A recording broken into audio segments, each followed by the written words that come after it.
Hoje, o primeiro título brasileiro na Fórmula 1 completa 50 anos. E para falar sobre isso, a gente recebe agora o nosso comentarista Alex Rufo. Alex, boa noite, bem-vindo ao Jornal Jovem Pan. Qual a importância histórica que esse primeiro título tem para o automobilismo nacional e internacional também? Boa noite, Lívia. Boa noite também para todos que acompanham o Jornal Jovem Pan. A importância histórica é muito grande, Lívia, principalmente pela capilaridade que aquele 10 de setembro de 1972 criou no automobilismo nacional e internacional. Internacional, que ele foi campeão pela Lotus, uma equipe inglesa, uma das maiores equipes da temporada, e depois, em 74, o bicampeonato também por outra equipe inglesa, McLaren.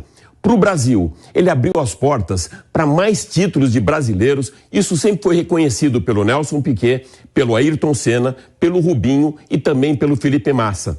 Ou seja, ele desencadeou uma série de aberturas para equipes fora, até mesmo para a Ferrari, para outros pilotos. Veio uma sequência muito grande, teve Emerson 72, 74, depois teve Nelson Piquet em 81, 83 e 87, aí veio o Senna 88, 90 e 91, e a gente ficou muito mal acostumado com isso. Esse é o grande problema, isso foi o problema que o Emerson e esses outros dois pilotos criaram pra gente. De 72 a 91, a gente teve 8 títulos mundiais. Então hoje a gente até fala, puxa, quando vai ter o próximo piloto brasileiro a ser campeão? Porque o Brasil ficou muito mal acostumado com esses títulos. Então essa foi a importância para os pilotos. E para a Rádio Jovem Pan, também uma grande importância histórica, e com aquele microfone da Jovem Pan nas mãos do Barão, do Wilson Fittipaldi, que foi ele, em 1972, que narrou a vitória do filho. Imagina isso, 50 anos atrás,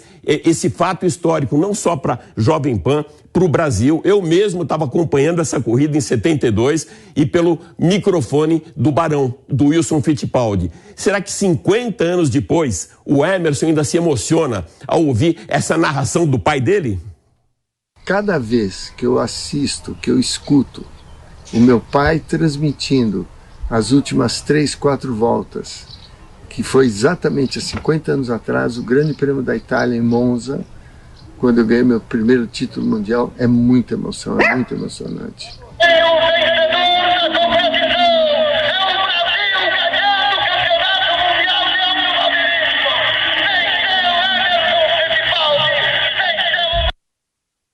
É realmente muito emocionante, e vale lembrar que não foi só esse momento histórico que a Rádio Pan-Americana, ou seja, na época teve. Em 1970, foi também a Rádio Pan-Americana, a Jovem Pan de hoje, que transmitiu a primeira vitória de um brasileiro na Fórmula 1. Isso aconteceu em 1970, com também a narração do Wilson Fittipaldi, o Barão, e num momento muito complicado para a equipe Lotus. O Emerson já tinha começado na Fórmula 1 em 69, em 70 ele estava na Lotus, o chefe dele, Colin Chapman, colocou ele para correr aquela etapa em Watkins Glen, principalmente porque o companheiro dele de equipe tinha morrido 2 corridas antes, o Johan Rindt, que é um austríaco alemão.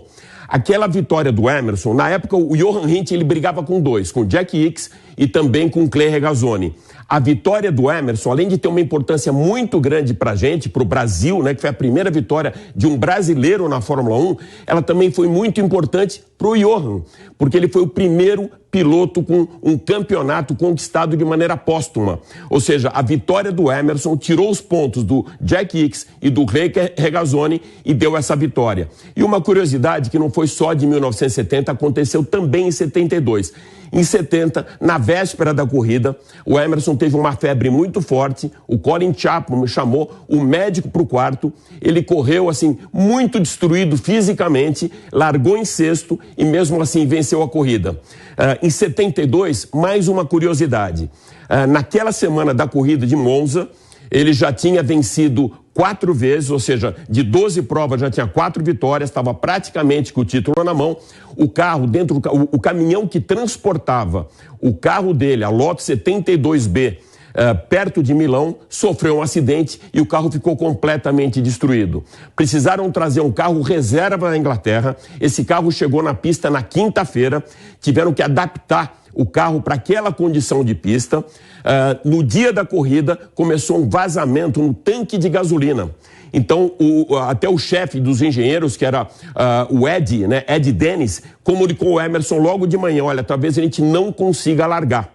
10 minutos antes da prova, o Emerson largou em sexto e venceu a corrida, e o primeiro título do Brasil e primeiro título mundial do Emerson Fittipaldi, que depois, como eu falei, foi bicampeão mundial. Mas não ficou por aí a carreira do Emerson. Depois desses 2 títulos, ele ainda teve a Copersucar. A Copersucar chegou em segundo lugar num dos grandes prêmios. A importância histórica dele também vai além, vai para Interlagos. Por conta do Emerson Fittipaldi, a gente tem hoje o GP Brasil de Fórmula 1.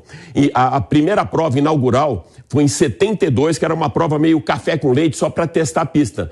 E, para nossa sorte, essa prova não valia. Quem venceu foi Carlos Reutemann, o argentino Carlos Reutemann. E depois, para valer, em 73 o Emerson venceu de novo em 74, e em 75 venceu José Carlos Patti, que leva o nome do autódromo.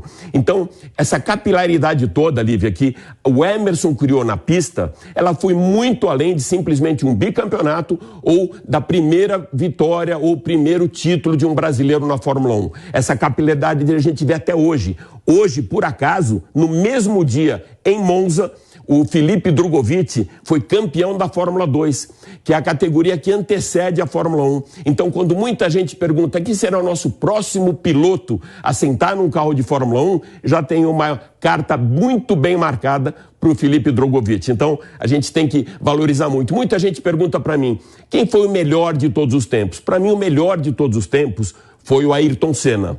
Agora, quando a gente pergunta quem foi o maior piloto para o Brasil, para a história nossa aqui do Brasil, foi o Emerson Fittipaldi. Acho que essa fala final sua coloca um fim em muita polêmica a respeito dessa pergunta que você levantou, né, Rufo? Agora, vou aproveitar que você está aqui com a gente hoje, aqui no Jornal Jovem Pan. A gente está fazendo uma ampla cobertura do adeus, da morte da Rainha Elizabeth II, dessa ascensão ao trono do rei Charles III, filho dela. E me parece que a rainha também era fã de automóveis, né? Tem alguma informação nesse sentido? Sim, Lívia, ela era da turma da graxa. O que aconteceu? Em 1944, quando ela completou 18 anos, ela pediu para o pai dela, para o King George, né, para que ela pudesse se alistar no exército. A gente estava em plena Segunda Guerra Mundial. Ela se alistou e o King George deixou bem claro: olha, você vai para o exército, mas sem nenhuma regalia. Isso já tinha acontecido com o Charles, aconteceu com o Philip também. Entra como um cidadão normal, ou seja, um cidadão britânico indo para a guerra sem qualquer tipo de regalia. Ela foi e tinha alguns regimentos que ela poderia ter escolhido. Então, para as mulheres em geral, tinha um departamento chamado ATS, que era o serviço mais de logística, de administração, de enfermagem, de comunicação, de radiocomunicação, e ela acabou escolhendo um curso de mecânica. Então, ela fez um curso de mecânica, ela começou a trabalhar na mecânica de caminhões, ela entrou como suboficial, saiu como primeiro oficial, como capitã, e na sequência ela ainda quis dirigir os caminhões. Então ela passou aquele tempo inteiro de guerra dela entre a parte de mecânica, e ela consertava não só o caminhão dela, como dos companheiros, e como uma piloto de caminhão. Dentro da Fórmula 1, o primeiro ano da Fórmula 1 foi 1950. Em 1950 teve a prova em Silverstone. Em Silverstone ela foi junto com a família real acompanhar a corrida, e ela pediu para o pai dela que ela não queria ficar simplesmente na área VIP. Ela foi para as equipes para conhecer os carros, para conhecer os motores, e ficou fazendo pergunta o tempo inteiro. Aquela corrida teve um piloto italiano vencendo e teve em terceiro lugar um do Reino Unido, um inglês. Terminou a corrida, ela fez questão também de cumprimentar e conversar com esse piloto. Então a história dela, dentro do automóvel, automobilismo, é muito grande. Ela era colecionadora de carros e com uma característica muito interessante de proteção até de mercado. Ela era fã de Land Rover, ela mesmo dirigia os carros dela. Esse ano mesmo, em 86, ela dirigiu um carro que foi indicado pelo filho dela, já um carro híbrido. Então ela fez questão de, aos 96 anos, ela mesmo dirigia o carro pelas ruas de Londres. O principal dela era o Land Rover Defender. Ela tinha também Bentley, tinha Rolls Royce, Royce e sempre que possível ela estava ao volante do carro. Então isso era uma característica muito interessante do prazer que a rainha tinha ao dirigir. Isso é uma coisa bem interessante que mostra dela, por isso que eu comecei dizendo que ela era da turma da graxa. Alex Ruffo, muito obrigada pela presença hoje aqui no Jornal Jovem Pan para trazer informações a respeito desse marco no esporte brasileiro tão importante. Seja sempre muito bem-vindo. Eu que agradeço. Obrigado.